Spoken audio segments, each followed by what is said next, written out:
Imaginemos la siguiente escena. O sea, pensemos en esto por un momento.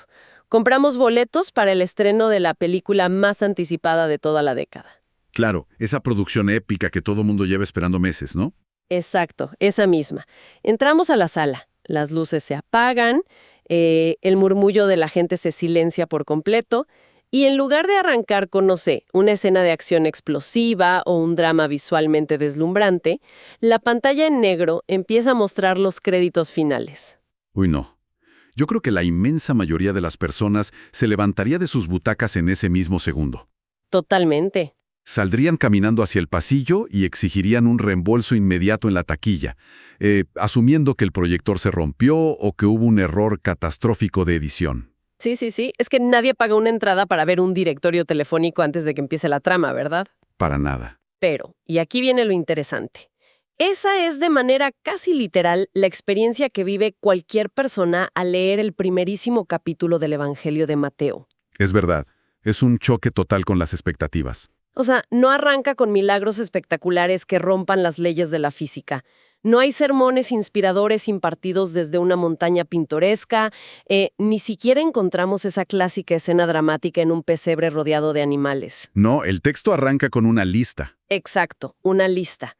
Una extensa, densa y, pues para el ojo moderno, digamos, una monótona genealogía. Y por eso hoy nos sumergimos en este análisis profundo. Así es. Y para esta inmersión vamos a utilizar como guía principal un material verdaderamente fascinante. Sí, es un video del canal de YouTube de Adrián Cepeda que se titula Mateo 1 Devocionales. Y nuestra misión hoy es desmenuzar cómo un documento de la antigüedad, que a simple vista parece un simple registro civil, esconde en realidad una narrativa brillante. Una narrativa sobre la imperfección humana, los ciclos de la historia y el concepto de redención. Claro, haciendo la salvedad, por supuesto, para quienes nos escuchan, de que exploraremos estas ideas religiosas y filosóficas puramente desde una óptica literaria e histórica. Sí, eso es súper importante aclararlo.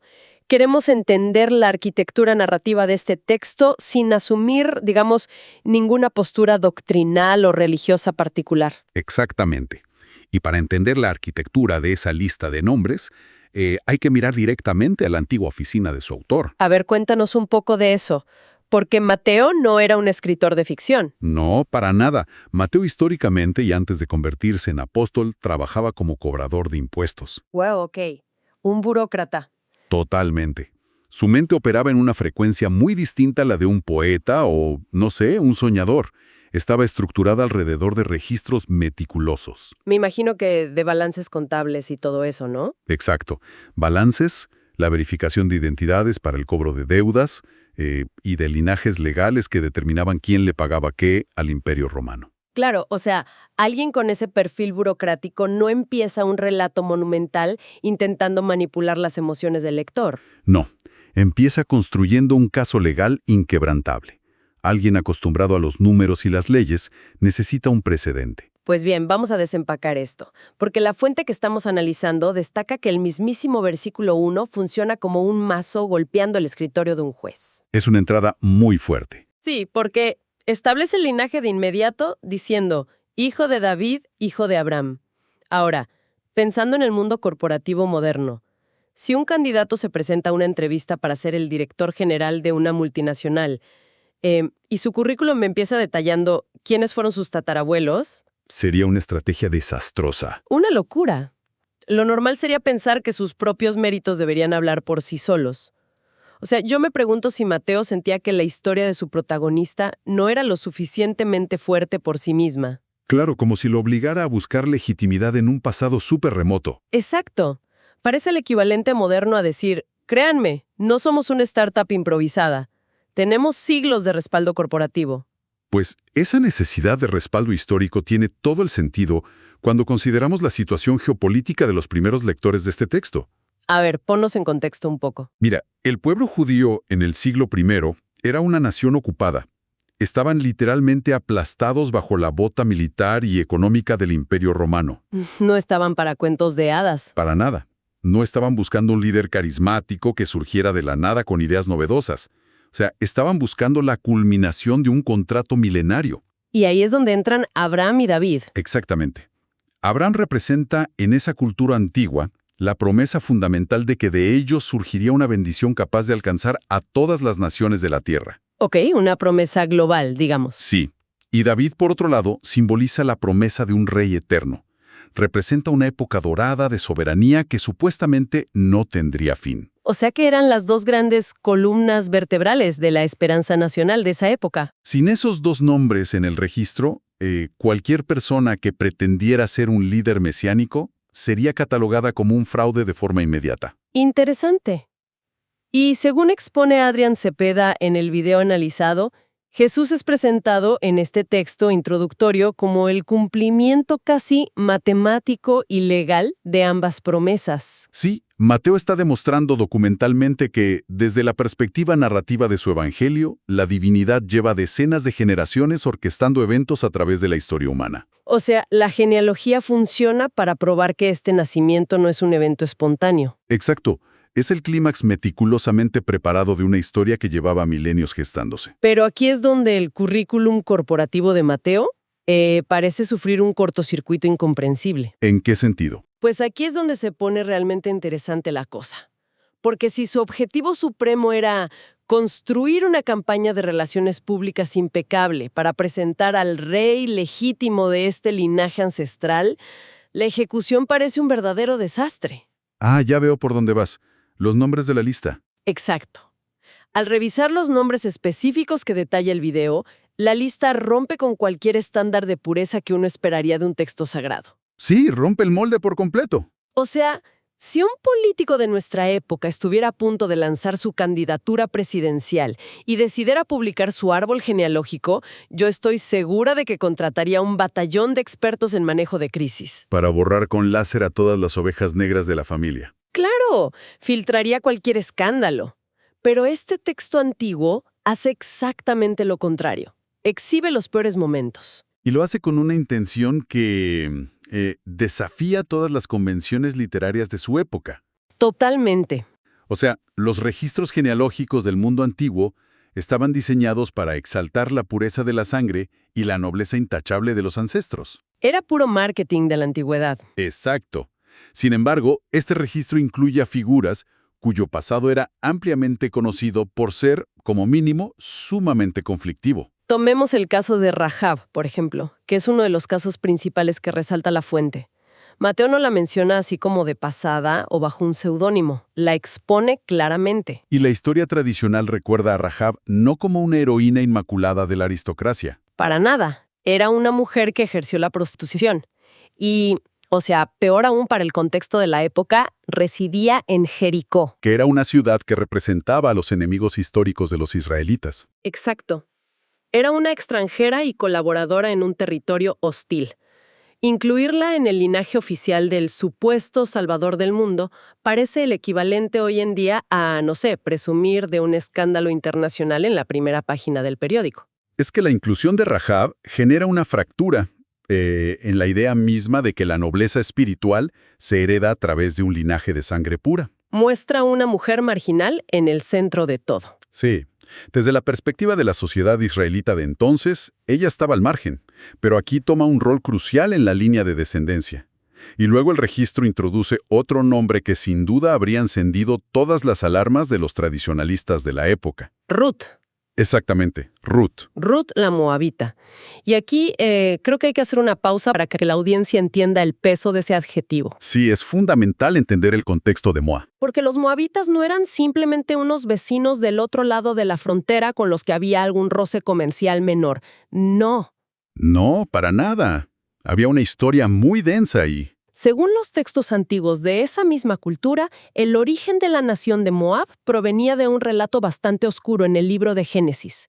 Existía una hostilidad profunda y muy arraigada. Incluso había estatutos legales antiguos, de esos que se encuentran en el libro de Deuteronomio, que prohibían explícitamente a los moabitas entrar en la Asamblea Oficial de Israel. O sea, era una exclusión legislada, por ley. No era solo caerse mal. Exacto. Y, sin embargo, aquí está el autor del Evangelio tomando a la máxima representante de los forasteros excluidos y colocándola justo en el árbol genealógico real. Lo que hace de este documento algo profundamente subversivo para su tiempo. Mateo no está ocultando que el linaje real tiene sangre extranjera ilegalmente marginada corriendo por sus venas. Y mira, si Rahab y Ruth desafiaban las expectativas culturales y étnicas, la referencia a Betsabé ataca directamente el mito de la perfección moral de los líderes más venerados. Uy, sí. Esa es probablemente la mención más cruda de toda la lista. Porque cuando la genealogía llega al rey David, o sea, el monarca supremo, el héroe nacional que validaba toda la estructura. El intocable, digamos. Exacto. Mateo no menciona a Betsabé por su nombre. La llama deliberadamente la que fue mujer de Urías. Ese detalle es clave. Podría haber dicho simplemente de David nació Salomón. Claro, omitiendo detalles incómodos y ya. Pero al mencionar a Urías, Mateo está obligando al lector a recordar el episodio más oscuro y doloroso del reinado de David. Sí, el episodio donde el rey abusó de su poder absoluto para tomar a Betsabé y luego orquestó el asesinato militar de su esposo Urías en pleno campo de batalla para encubrir toda la situación. Es fuertísimo. Al redactar el documento de esta manera, el texto subraya de manera totalmente intencional el fracaso moral más grande del rey más importante. Entonces, si conectamos esto con el panorama general, el mensaje aquí no es observen qué linaje tan puro y superior tenemos. Para nada. Parece ser una estrategia calculada para mostrar de qué material tan defectuoso está construida la historia humana. Totalmente. Yo me atrevería a pensar que el autor está intentando decir que nadie está excluido de esta narrativa, que las fallas públicas, las etiquetas de extranjero o enemigo y hasta los crímenes de abuso de poder en el pasado familiar no fueron obstáculos. Y esa es precisamente la tesis central en torno a la gracia que plantea el devocional de La Fuente. ¿Cómo define la gracia el autor en este contexto? Pues, dentro de este marco narrativo, la gracia se define como el principio donde la divinidad no descarta los pasados fracturados. O sea, lejos de utilizar un equipo de relaciones públicas para barrer a las figuras escandalosas bajo la alfombra, el texto las ilumina con un reflector gigante. Literalmente las pone en los créditos iniciales. Exacto. El mensaje que se extrae de este primer capítulo es que la historia de redención se construye utilizando el barro imperfecto de las decisiones humanas fallidas, no a pesar de ellas, sino a través de ellas. Es fascinante ver cómo esta lista transforma la debilidad en un argumento de autoridad. Es un giro narrativo genial. O sea, en lugar de ocultar las grietas estructurales del edificio, el arquitecto de este texto las pinta de un color brillante para demostrar que el edificio sigue en pie gracias a una fuerza superior que sostiene todo, no por la calidad de los ladrillos individuales. Y eso nos empuja lógicamente hacia el clímax de este capítulo. Sí, porque después de repasar a toda esta galería de personajes moralmente ambiguos, extranjeros marginados y reyes manchados por la tragedia, llegamos a una resolución en los versículos 21 y 23. Así es. Esos versículos entregan dos títulos que le dan sentido a toda la genealogía anterior. Primero, el versículo 21 introduce el nombre Jesús. Y el propio documento detalla su significado operativo, que es que salvará a su pueblo de sus pecados. El video de Adrián Cepeda subraya este punto con mucha contundencia. El texto no dice que vino para admirar a los justos o a felicitar a su pueblo por sus inmensas virtudes. Claro, no está inaugurando un club exclusivo para personas que logran mantener un récord de vida impecable. No, viene a rescatar a una humanidad que, desde el inicio del texto, se asume que está llena de fallas, exactamente igual que los ancestros de la lista. ¿Y entonces qué significa todo esto cuando llegamos al versículo 23? Porque ahí se introduce un concepto aún más revolucionario para la mentalidad de la época. El concepto de Emmanuel, que el autor traduce inmediatamente para su audiencia como Dios con nosotros. Dios con nosotros. Analizar el impacto de esa frase requiere mirar cómo funcionaban las estructuras religiosas en el mundo antiguo, ¿no crees? Totalmente. Si observamos los panteones griegos o romanos e incluso muchas interpretaciones de la época sobre la divinidad, la concepción general era que los seres supremos habitaban en zonas aisladas. Eran seres lejanos, inalcanzables. Sí, residían en la cima del monte Olimpo o en cielos fríos y distantes, exigiendo que los humanos se esforzaran al máximo para apaciguarlos con sacrificios y ritos de perfección moral. Eran deidades prístinas, a menudo caprichosas, que castigaban severamente el error. Y jamás, pero jamás, se ensuciaban las manos con la miseria terrenal. Exacto. La premisa básica de esas religiones era que lo divino y lo corrupto no podían mezclarse bajo ninguna circunstancia. El acercamiento siempre dependía del esfuerzo del humano por alcanzar un estándar divino inalcanzable. Frente a ese panorama cultural masivo, la proclamación de Emmanuel debió ser un choque cultural enorme, Profundamente desestabilizadora, diría yo. porque presenta la idea de una fuerza creadora que no se queda cruzada de brazos en la comodidad de la perfección interestelar, sino que desciende y se instala en el medio del desastre. Un Dios que decide nacer en una historia manchada por la prostitución de Rahab, la exclusión de Ruth y el asesinato encubierto de David. Es que no es una deidad que exige alcanzar un nivel de perfección intocable antes de otorgar una audiencia. Es una presencia que irrumpe directamente en el caos y la suciedad de la historia humana cotidiana. Y el devocional analizado hace un énfasis fundamental en ese choque de paradigmas. Esto plantea una pregunta importante sobre cómo reaccionamos nosotros hoy. ¿En qué sentido? Pues la humanidad tiene una tendencia natural, casi un reflejo psicológico, te diría, a asumir que las fallas actúan como descalificadores permanentes. Es verdad. Existe esta creencia subyacente de que un historial manchado por decisiones equivocadas destruye para siempre la posibilidad de participar en algo trascendental o positivo. Sentimos que si la regamos, ya quedamos fuera del juego para siempre. Exacto. Y el autor del video contrarresta esa ansiedad afirmando que el principio narrativo de Mateo 1 sigue activo hoy. Muestra un modelo donde lo divino no opera observando el tablero de ajedrez a una distancia prudencial, sino involucrándose en las vidas reales y desordenadas. Y es ahí donde el análisis puramente literario e histórico de este texto antiguo se cruza de manera muy poderosa con la vida de quienes nos escuchan hoy. Sí, tiene una aplicación psicológica y emocional súper directa. Porque al margen de las creencias personales que pueda tener cada quien en la audiencia, hay un valor psicológico inmenso en este mensaje. Vivimos en una época aplastada por la ansiedad del desempeño perfecto. Uf, ni me lo digas. Las redes sociales nos exigen curar nuestra vida como si fuera una galería de arte sin manchas. Los entornos corporativos no toleran las brechas en el currículum y constantemente nos evaluamos bajo la óptica de nuestras peores caídas. Es agotador. Y por eso, el mensaje de que el pasado y las limitaciones no dictan de manera absoluta el valor del futuro, resulta ser un alivio inmenso. Funciona como un antídoto frente a la presión asfixiante de la impecabilidad. Sí, y me parece muy lindo cómo el video de Adrián Cepeda entiende esa presión. O sea, hace una transición notable al final de su exposición. Sí, deja de hablar sobre teología del siglo I y aborda directamente la necesidad emocional de sus espectadores. Exacto. Cierra su intervención recordando una premisa vital a su audiencia. Les recuerda que la historia de cada individuo no ha terminado de escribirse. Esa frase es poderosa. La historia no ha terminado de escribirse. Es un recordatorio magistral de que un mal capítulo en nuestra biografía o incluso una serie de capítulos marcados por errores catastróficos no configuran el argumento total del libro. Totalmente. Además, el autor de la fuente lleva esa empatía a la acción ofreciendo un canal directo de soporte. Así es. Proporciona una dirección de correo electrónico al final de su transmisión. Sí, es oraciones@cemu.com.ar. Específicamente para recibir peticiones y brindar apoyo a quienes atraviesan dificultades. Desde el análisis sociológico, resulta fascinante observar cómo una genealogía de más de 2000 años de antigüedad, que podría parecer el texto más árido y relevante del planeta. Un directorio telefónico antiguo, como decíamos al principio. Exacto. Cómo ese texto sigue usándose hoy en día como un recurso práctico para combatir la culpa y ofrecer consuelo real frente a la idea de que debemos ser perfectos. Convierte lo que parecía ser una lista de créditos finales monótona en un verdadero manual de resistencia contra la vergüenza.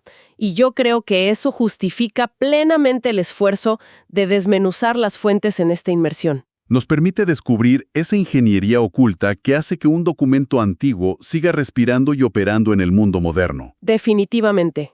Y para amarrar todos los conceptos que hemos explorado hoy sobre esta genealogía y la perspectiva de la fuente, vale la pena plantear una reflexión profunda para quienes nos acompañan. A ver, cuéntanos. Si el texto fundacional más influyente de toda la civilización occidental, el documento sobre el cual se construyeron imperios y paradigmas morales, basó su credibilidad inicial no en ocultar, sino en destacar de manera deliberada la imperfección humana de sus protagonistas. poniendo en vitrina a los extranjeros marginados, a los parias sociales y a los líderes con pasados turbios para demostrar que la redención es posible. Exacto.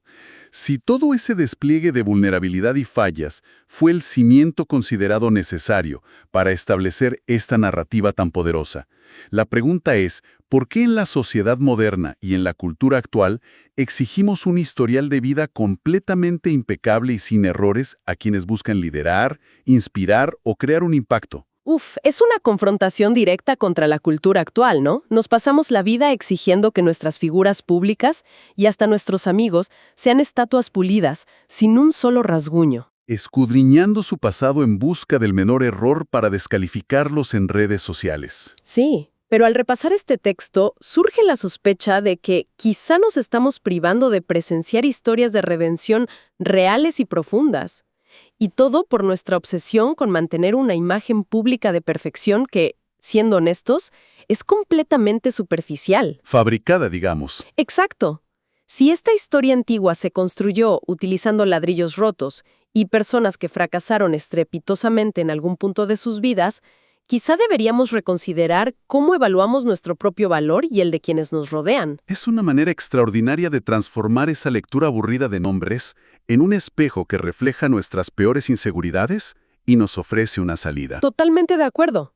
Pues agradecemos profundamente a la audiencia por acompañarnos en esta detallada disección de nuestra fuente de hoy. Ha sido un viaje fascinante a través de un texto que muchos ignoran por completo.